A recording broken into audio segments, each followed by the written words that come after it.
I love Frankenstein.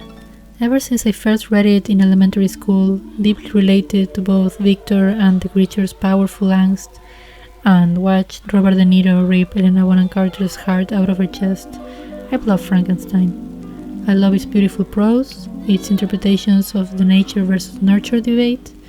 I love the sensibilities of its characters and how it fits into the history of Gothic fiction and science fiction. And despite making several changes, I do love the original famous 1931 movie with Colin Clive and Boris Karloff. There were many adaptations of the story, some better than others, but it's been quite some time since we had a good attempt at retelling it. So just imagine my delight at finding out we're getting 2 adaptations of my favorite novel this year, 2025. The Guillermo del Toro one was a long time coming, and I'm pretty certain I love it. He is the one director and writer I would absolutely trust with this story, and every time he talks about this project, I trust his vision even more. I know the directing, the writing, the production design, the music, the themes he will touch upon. It will all be great. I even trust the changing cast, despite how much I liked Andrew Garfield as the creature. The other Frankenstein movie, though, I'm less confident, but I'm definitely more curious about it. Both promise to explore new aspects of the Frankenstein story, with the Del Toro version interested in the role of fathers and what they owe their children, continuing the themes he played with in his adaptation of Pinocchio. While Maggie Gyllenhaal's version, at least what we know so far, appears to focus on the bride herself, the one that was not even revived in the original novel. Maybe that's why I'm particularly excited about this new adaptation. Of course, that's the one with the most potential to go wrong. And then, just a day after I finished scripting this video, the news dropped that The Bride's release date has been moved half a year, from September 2025 to March 2026. The reasoning is that this way it will have more opportunities to recoup its budget, despite middling first reactions, as well as avoiding competition with the Del Toro's Frankenstein. In any case, this doesn't bode well for the movie, at least where Warner Brothers' trust is concerned. Does this actually mean the movie will be bad, though? As I'll explain here, there is a lot of room for Gyllenhaal's The Bride to be pretty bad, especially keeping into account the less than stellar first reactions. And yet, considering the recent response to the sneak peek shown at CinemaCon, it's also full of things that appeal to me, so I'm still, against my better judgment, and following what little optimism in movies I still got in me, going to talk about it, build it up in my head, and be there on opening night.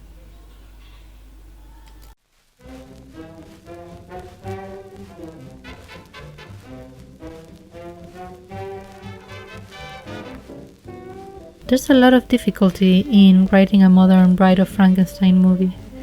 I see why people want to take a crack at it, despite how brief her appearance in the 1935 movie was, considering how iconic she is, as one of the very few female classic monsters, open to different interpretations and possibilities. Yet there's a whole issue with the fact that the bride was basically made for the creature. She's the second creation, and Eve for the monster's Adam. As a concept, she is not her own person, and is meant to either love or reject the first iteration. And this presents a problem, because Maggie Gyllenhaal's The Bride is, in part, a romance, a dark romance according to IMDb, and one of the rare romances which isn't between a classic Beauty and a Beast, a plucky young woman, and a misunderstood monster that is redeemed through her love, but actually between two monsters. I find this interpretation much more interesting and less overused than the typical tale of masculine taming. For a romance to properly work, there needs to be actual bonding scenes, good chemistry, and a strong sense of connection. In the case of The Bride, Christian Bale and Jessie Buckley are amazing actors, so I have faith that if they have a strong script, they can make it work. Though it has to be said, I'm still cautious about the fact that the monster literally helps make the bride for himself. I'm putting my hopes in Gyllenhaal's writing, so I'm trusting that he learns that he's not entitled to a girlfriend just because he helped to make her. That is one of my biggest questions regarding this movie. How will the romance develop? Will she love him straight away? What conflicts will the couple face in the way of happiness? One way a writer can manage to make this relationship between the monster and the bride work is to have her reject this role of mandatory bride to him, and slowly have the monster earn her trust and affection. Maybe even love her beyond the fact that she is the only one who understands his plight, and more because of her as her own person once she develops her own identity. This would need quite some time and dedication to convey, so here's hoping such care is given to the relationship.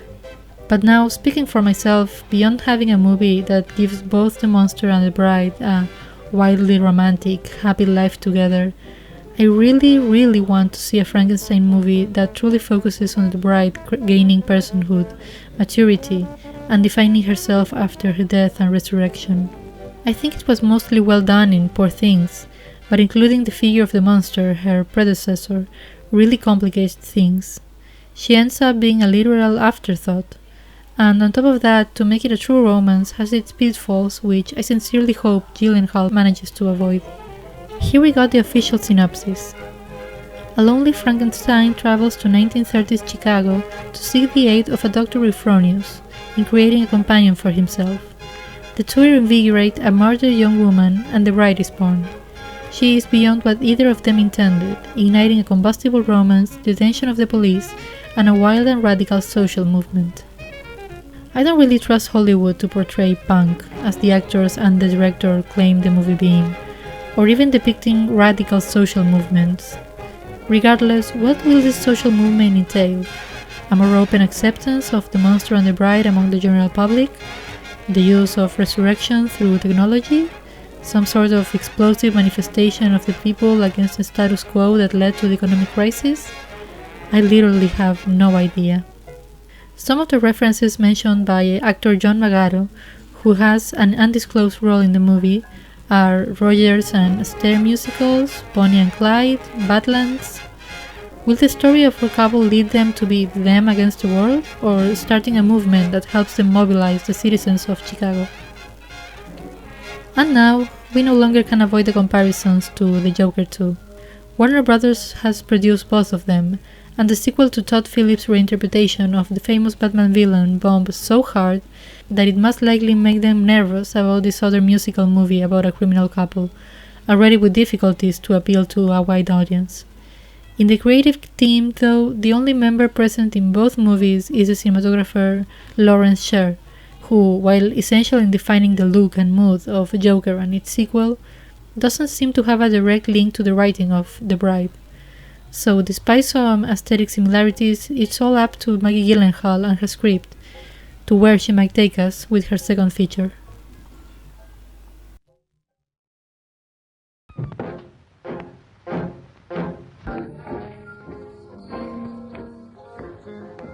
With the comparison with Joker 2 being made, now we can deal with the fact that the movie The Bride is categorized as a sci-fi, drama, horror, romance, musical.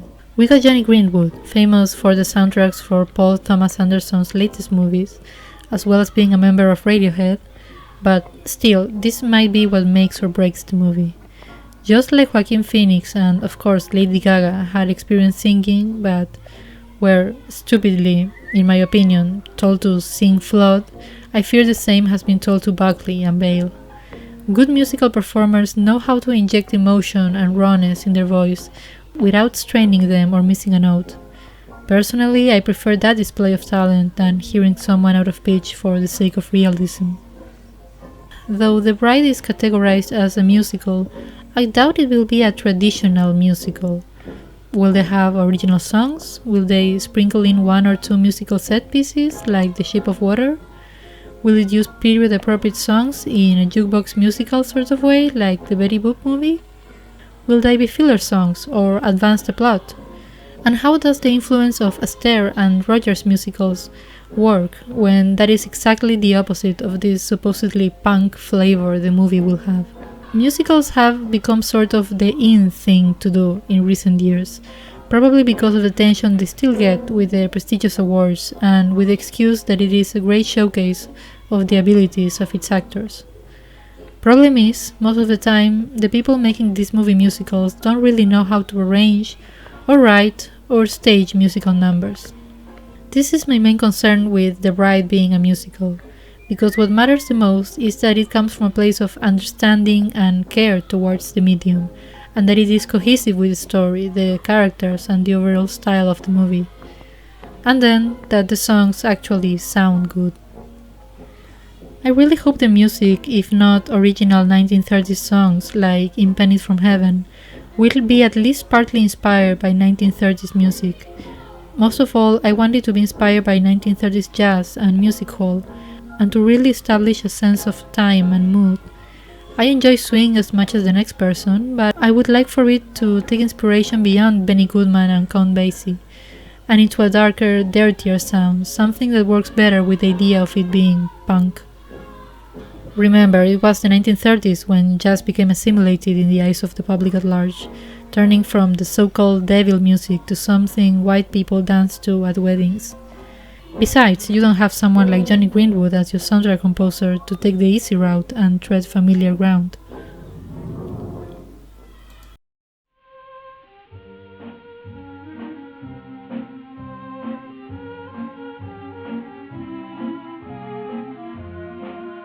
Our head production designer for The Bride will be Karen Murphy, whose most impressive experience was being associate production designer for The Great Gatsby and main production designer for The Get Down and Elvis. Much like Catherine Martin, another Baz Luhrmann frequent collaborator, she has a flair for intricate sets and a maximalist style bordering on gaudy. I'm curious to see what her interpretation of the typical Frankenstein lab will look like, what her 1930s Chicago will be, what her main influences were. Do we go for a gritty, realistic feel or a more expressionistic, exaggerated style? What world do these characters inhabit, especially social outcasts like the monster and the bride? Is this the dark Great Depression or an Art Deco dream? Murphy is someone who shines when working with a lot of detail and color, so how will that dictate or follow the tone the movie wants to have? And the same goes for the bride's costume designer. Generally speaking, as talented as she is, I'm not a fan of Sandy Powell's designs, or at least not her latest work with Disney. However, I actually like what I've seen so far from set photos, and it matches Karen Murphy's brighter work quite well. It's still a bit garish in its color, as her work usually is, but I feel like here it makes sense to differentiate the bride with the rest of society and allow her to stand out. The bride's orange dress is striking, the pattern is quite nice and historically correct, and the combination with the red shoes and leg brace feels so distinctive, and the monster's clothes so far are great, especially his dirty, rusted black leather coat. I really enjoy the look with the oversized, bulky 30s menswear wardrobe, with mismatched sleeves and extended pants hem, and that white lining coat jacket with words written on it. It has her usual sense of fun, but it's a bit more toned down and suitable for a darker, more DIY aesthetic. And of course, I love the makeup so far. I love the bride's curly white hair and bleached eyebrows and eyelashes, her dark lips, and even though I doubt it's going to stay the whole movie, I love the look of her black ink stains. And so far, I think the prosthetics in the monster's face look quite well done. It's very clearly an homage to Jack Pierce's makeup for the Boris Karloff iteration, with the general head shape and the staples. Hopefully it won't interfere with Bale's ability to perform. I do wish that the bride also had some prosthetic work to make her more unique looking, but I suppose going albino is the best we can hope for, and it certainly gives her a recognizable style.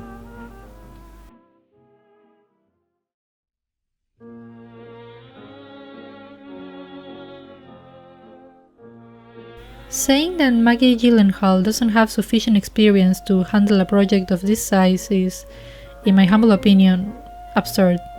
Nobody would give this budget to someone completely untrained, after all. In any case, she is not a newcomer to the scene. She has acted in front of the camera, of course, but she has also worked as a producer in 4 different movies and has already made a film that perfectly showcases her skills, particularly with directing actors. My concerns are more of the directing style she will pick. As I explained in the previous section concerned with production design, these are artists with experience on some very out there, borderline fantastic looks, a far cry from the naturalistic, intimate, handheld direction of The Lost Daughter. This is a question more of tone than of skill. What will be the tone the bride will try to achieve? And will it succeed? With an immediately strange and fantastical premise as the one we're working with, being both horror and a musical, it sounds like it's meant for a very specific niche, and I see why this is considered a challenge to sell. Add to that a big budget, and we're talking about some real ambition. Warner Brothers is clearly scared about betting on the wrong horse, and they will probably have some hard time selling this. We are working with an established IP as Frankenstein is, but will that appeal to audiences? Is the fact that Gyllenhaal is also writing the script enough to prove it will be a good union of story and style?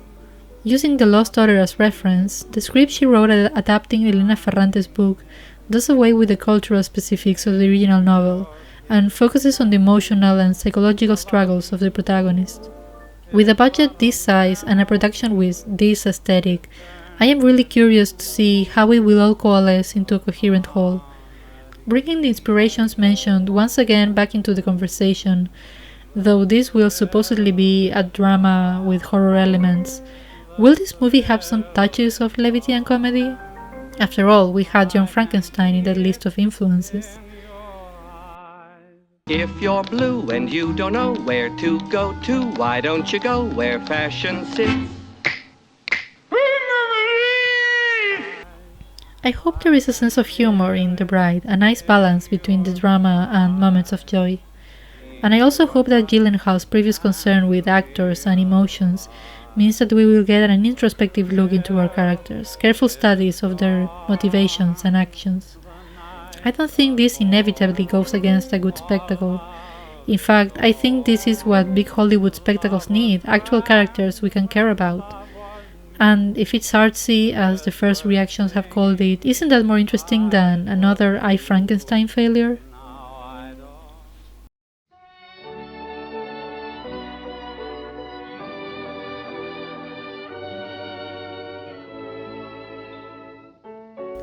Spoiler warning. This is the only first reaction I managed to find so far, apparently from a bunch of reactions from a test screening Warner Brothers has held for the movie. Indeed, it doesn't sound very positive. The Bride is awful. Set in 1930, Jessie Buckley plays a prostitute with split personality who thinks she's Mary Shelley and gets killed by her mobster husband. Annette Bening's character convinces Dr. Frankenstein to resurrect her. I can't overstate how this movie has no idea what it wants to be. Buckley gives an insane performance, easily the highlight of the movie. But God, such a mess of a movie. Aside from the opinion of the viewer, I sort of like the characterization of the bride, but the split personality thing I'm just not a fan of. If there's a Mary Shelley in this world, does that mean that she's just reported on the Frankenstein story? Did the monster narrate it to her? And how old is she? Is his origin story still set in the beginning of the 19th century? It does give me some relief to assume that, with the little data given through this reaction, the bride will be the main character and the focus of the movie, not a monster, or that at least they will be co-stars. But I'm especially worried about the portrayal of DID, which has been portrayed like shit for decades in movies. I know it has become a narrative tool by now, more than real attempts at portraying a mental condition, but that doesn't mean it doesn't further stigmatize and just make narratives messy and hacked overall. I don't trust the bride, with the weird edgy tone it seems to be going for, to be very sensitive or careful with it. I think Maggie Gyllenhaal was quite smart when dealing with the nuances of the character of Lida in The Lost Daughter, but it's more than likely that these subtleties won't be present here. Honestly, that really sucks, and it's what of this reaction actually concerns me the most. On another note, I'm very intrigued about what link the Annette Bening character has with Jessie Buckley's. Is she her madam? Is she her mother or a friend? And this reaction kind of gets a detail wrong. As far as I know, there is no Dr. Frankenstein here, just a new scientist named Euphronius. Did they change them to be the original doctor for the sake of clarity? But if the story is set in 1930s, then wouldn't he supposedly be dead if he was alive in Mary Shelley's time? Also, how did someone react to this movie in January of this year, when the movie was supposed to come out this September before the release date was changed? Is it completely edited and finished by now?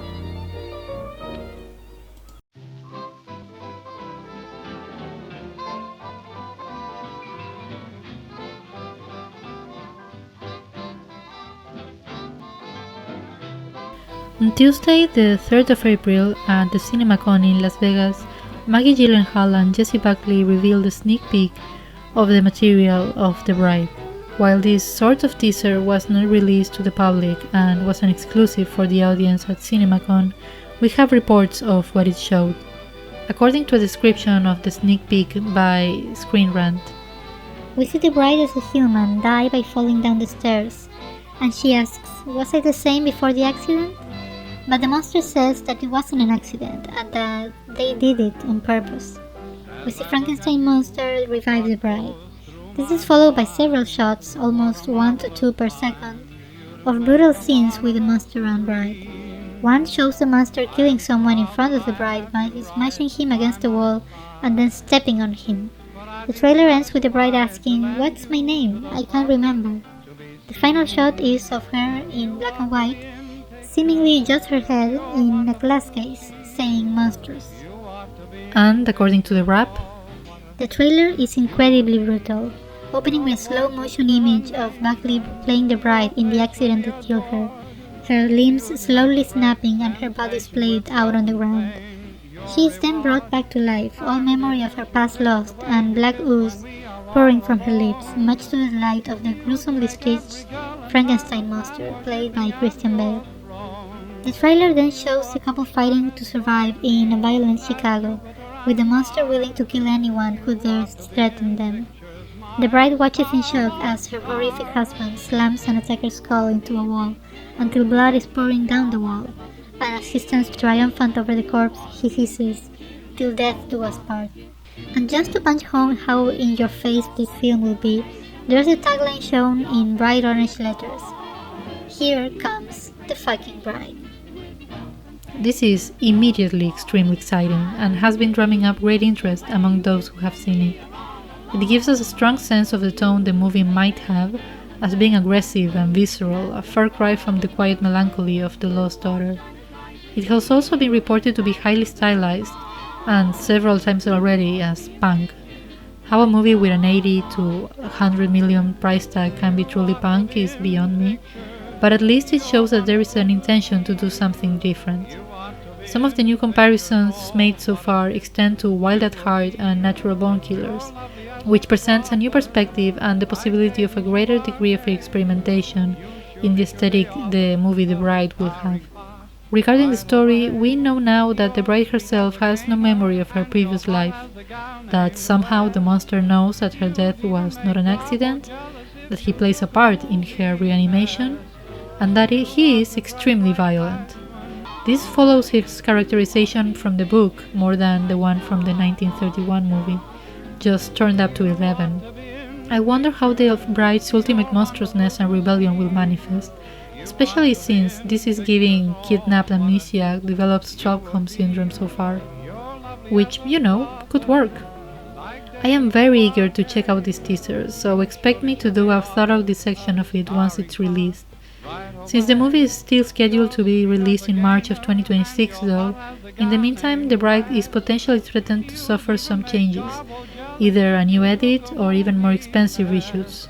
Especially if the rumors are true that Warner Brothers' current film division chief, Pamela Abdi, who is openly cheering for the movie to be a success, will be fired from the company and potentially lose her control over the project.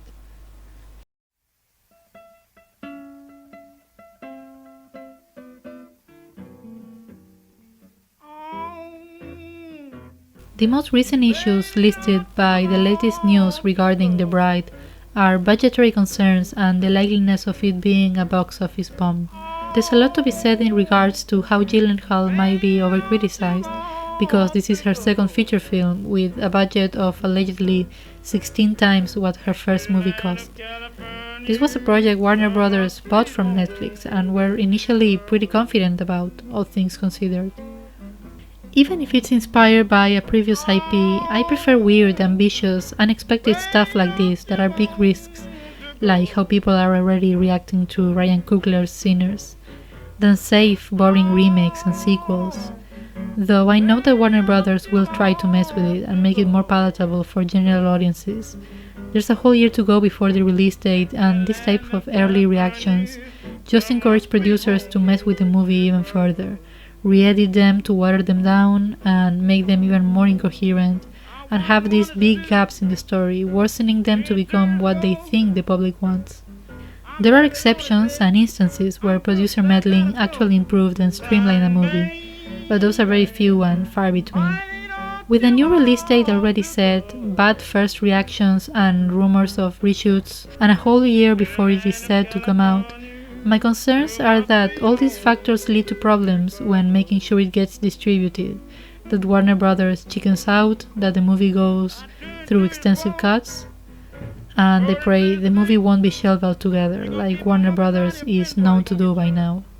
I hope the good reaction to the CinemaCon teaser and Maggie Gyllenhaal's reputation and accolades prevent it from being so. The failure of Joker 2, which has at least some superficial similarities to what is known so far of The Bride, is probably going to affect how the production company chooses to market this movie. Even if the Frankenstein mythos has truly become a landmark icon, there is still a degree of exciting influences and choices that The Bride might have drawn upon. Its cast and crew are all experienced and incredibly talented. This hasn't saved some movies from still tanking and being despised by critics and audiences.